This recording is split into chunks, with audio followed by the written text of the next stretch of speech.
Well, folks, it is nearly Christmas time. It is nearly not particularly into Christmas myself. I quite like the longest night of the year, though, you know, when it's so dark. There's a lot of people come up to this part of the world, this far north, and they're like, oh, the dark really gets to me, the cold and the wet and the wind and the rain really gets to me. I was raised in Austria, so I'm used to snow at winter, which we don't get here, but we do get these incredibly beautiful, incredible long nights at winter time, and we are just 2 days away from, I think, the winter solstice, something like that. Because of course the flip side of that is you get these unending summer evenings as well, so you get this huge variation, which I love. Anyway, it's the end of the year, and I figured I've not done a little video for a while. Might be nice to do a little sort of breakdown of what we've achieved at the Linn this year and where we're going next year, because I mean, it's amazing. I look back at my photos from a year ago and it's just like there's still so much work to be done, and but at the same time we've made great progress. So we are in the bamboo garden here, and this is the final piece of the puzzle being lowered into place, and I'm not going to show you too much of that, but that is going to look amazing when it's done. It's going to be this little glade of Neolithic tranquility that we're looking to build in here. It's an absolute, well, you can see like diggers and destruction and everything like that. But fortunately, all the plants around here are bamboo, so they should recover really pretty quickly. This is us coming out into the long pond area. Now, I was looking back at my old photos, and the long pond that project only just started at the start of 2024. And there's still a lot to be done, but it's just absolutely gorgeous. We've got obviously the two trees there, the mossy bench which we carefully preserved, and then turning around the two matching monolith. Can you call it a monolith if there's two of them? And now this is the murder border. As you can see, we've got a couple of rescued bamboo plants still. That at the foot of the wall there is basically a rill channel to take all the runoff from the farmers' fields above us, and so we're going to plant that up with pond plants and then channel the water off somewhere else, which we'll get into later. We've got some very nice spikies going in here, some lovely little rubus species, a little bit of Mahonia berberis, whatever they're being called this week. Some of these guys were here before. This doesn't look like a regular bramble, but who knows. We've got some Rubus coburnianus. Rubus coburnianus is the rudest neck. I mean, who calls a plant cockburnianus? You'd think you'd call it, you know, how about just go with your first name? This guy, which, as I've said to you before, has got the most fabulous murder spikes on it, is also now starting to flower. And the flowers on that are gorgeous. So what else? We've got some more things in here, a couple more rubus, a little bit. This is that bitter orange that I was talking to you about. Again, the very nastiest of spikes. Look at this guy. This is Rubus squarosus, and it is effectively not unlike planting a little barbed wire bush. Not going in exactly here, but we've got some really, really nice ornamental hollies, which I never really thought. I never thought I'd be that into those. You know, I'm not a big ilexy kind of a guy, but these ones we found in a nursery up north, and they're really beautiful. So they're going in at some point soon. And one of my little Chilean favorites.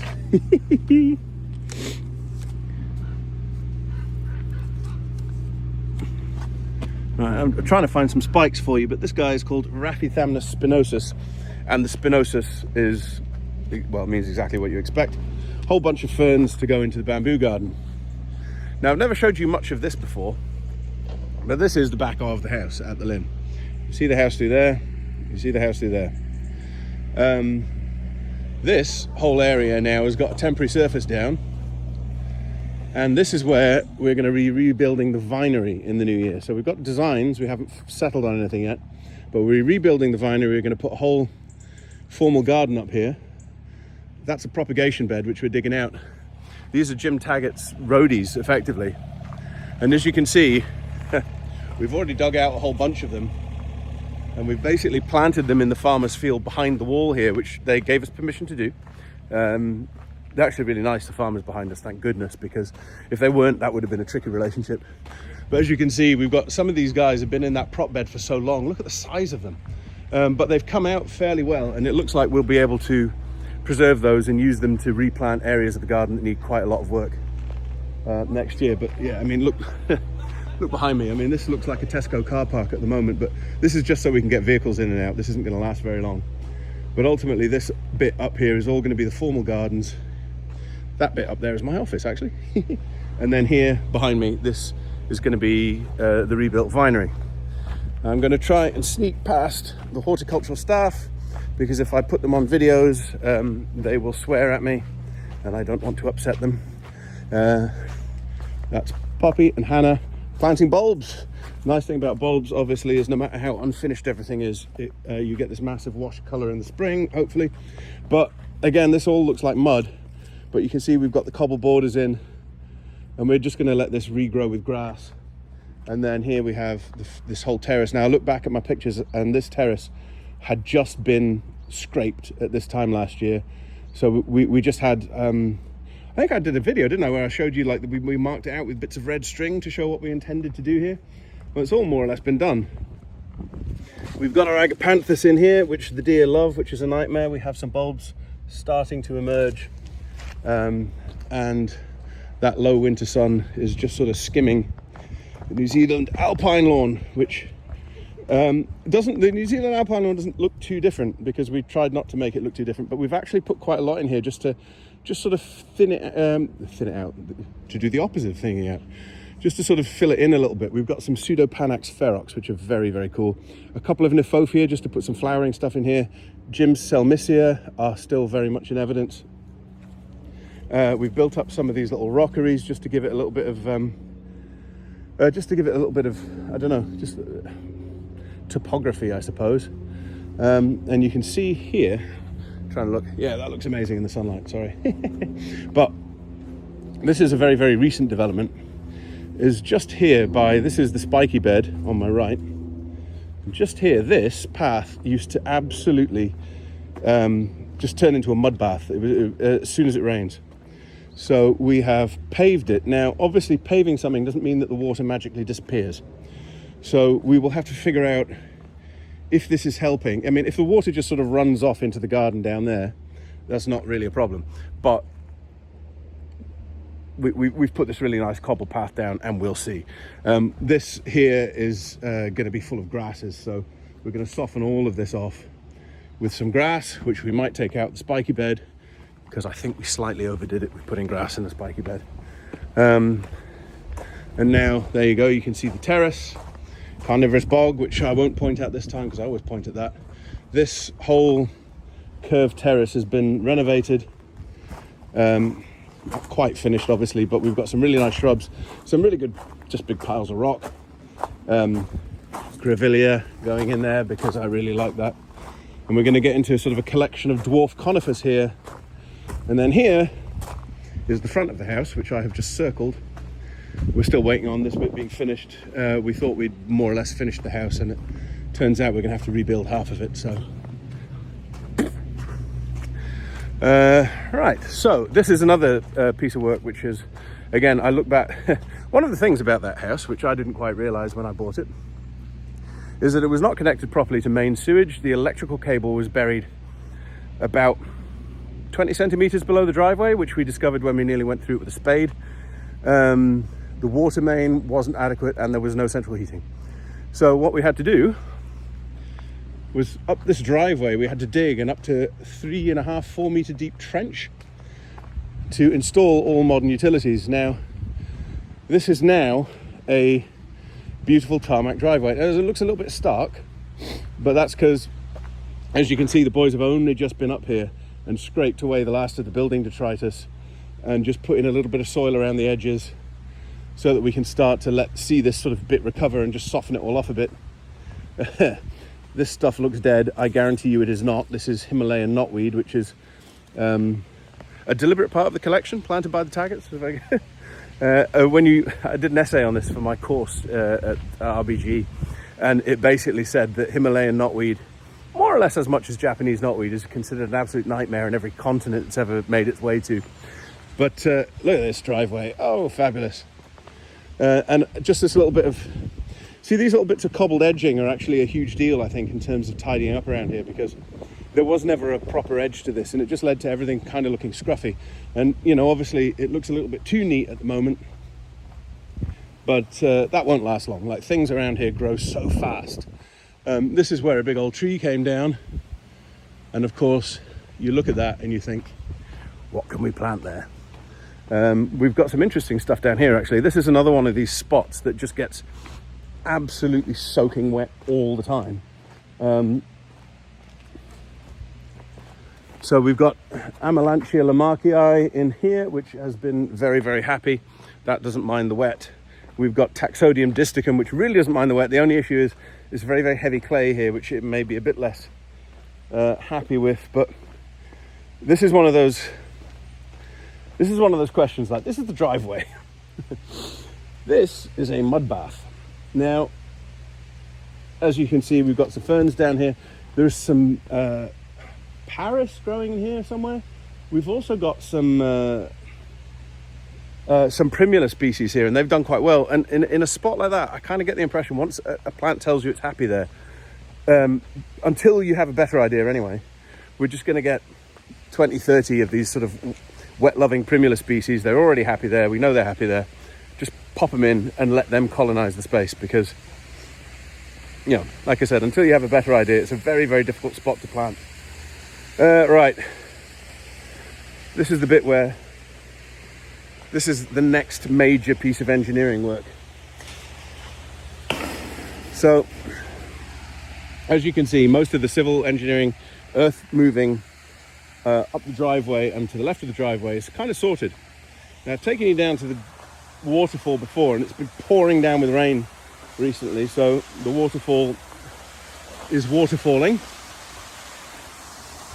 Here's that beautiful marriage well, and we started to go in here and try and rebuild all these paths and put proper railings in them that were secure so people could go up there.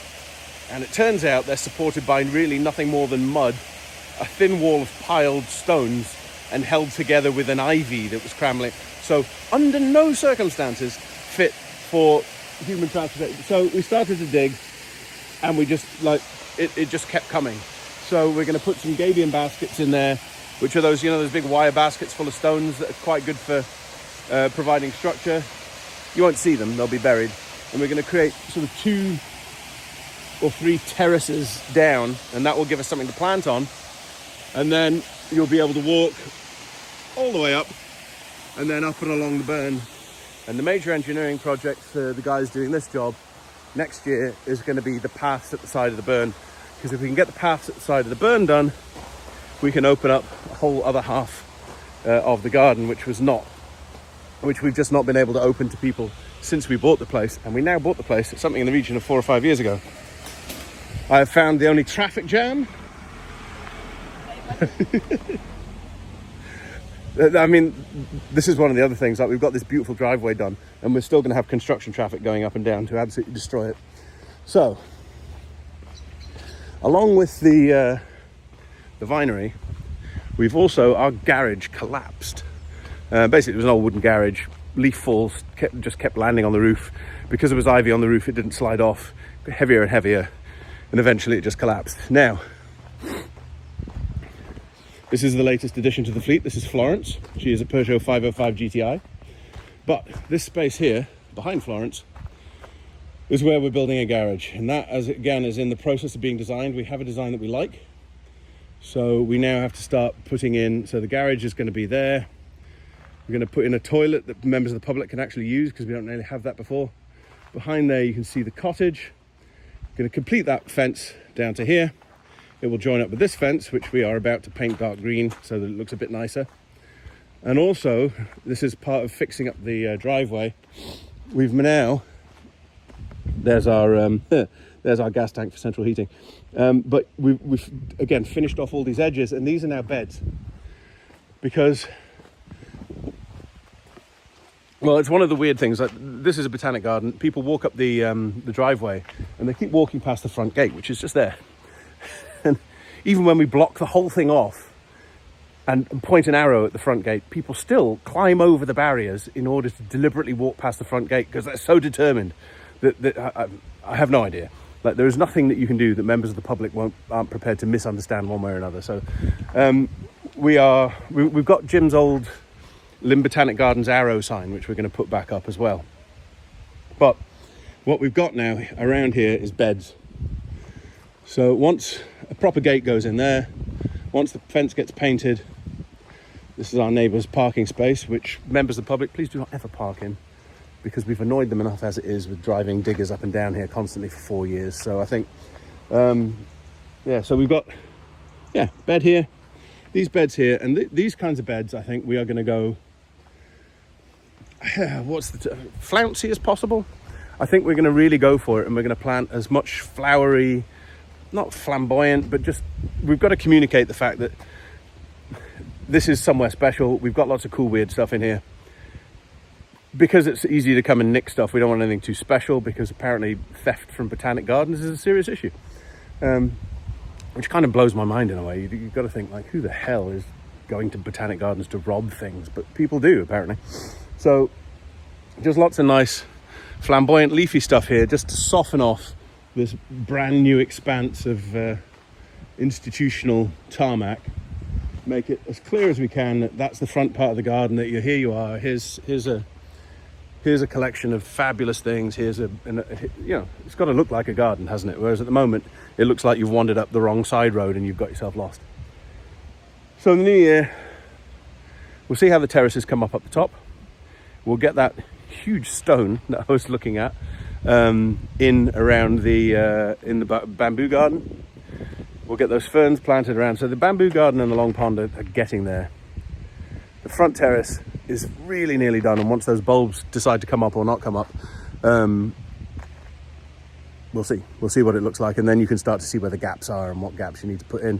We're going to start putting in some of the plants that we want to put in along the side of this driveway to soften it off.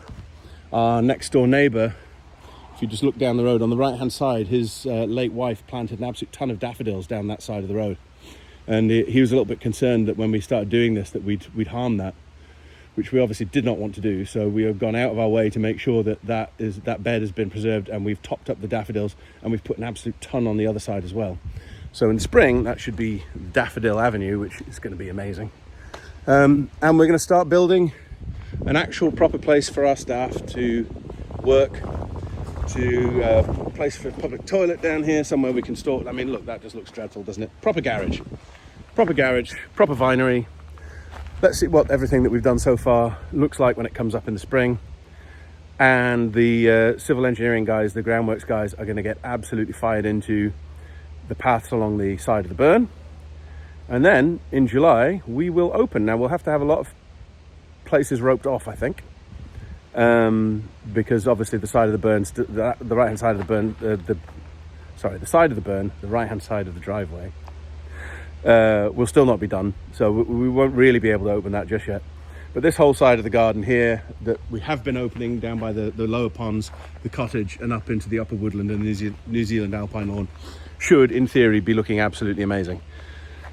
There's still a lot to be done. Obviously, you saw that huge parking lot behind the house. That whole thing has to be redesigned, but we are on it, working with Green Dreams Glasgow, who's a friend of mine from the RBG degree course, and with Brian Curry, who's the architect who's designed the garage here for us and that. So we're on it. That's groundworks team are on the paths. We're on the garage, the vinery, and all that stuff. And then we'll see how everything that we've done so far this year grows. But the horticultural team, Poppy and Hannah, are just putting in the last of the bulbs, and then they're done for the year. The guys up at the top are putting in that monolith. That's getting concreted in, and they're done for the year. We're going to take 2 weeks off. We're going to come back in January and start again with a view to being open in July. Fingers crossed. I mean, you never know. That's not a promise. It's an aspiration, but I think we should be able to do it. Right? Open in July. Open in July. Right. Have a good Christmas, or whatever it is you may celebrate. In my case, I celebrate the darkness and the cold and that week of family time especially between Christmas and New Year, where you don't get any emails or any phone calls, and it's amazing. We're going to watch awful movies. And that's about it, really. I think that's about all the plans we got. See ya.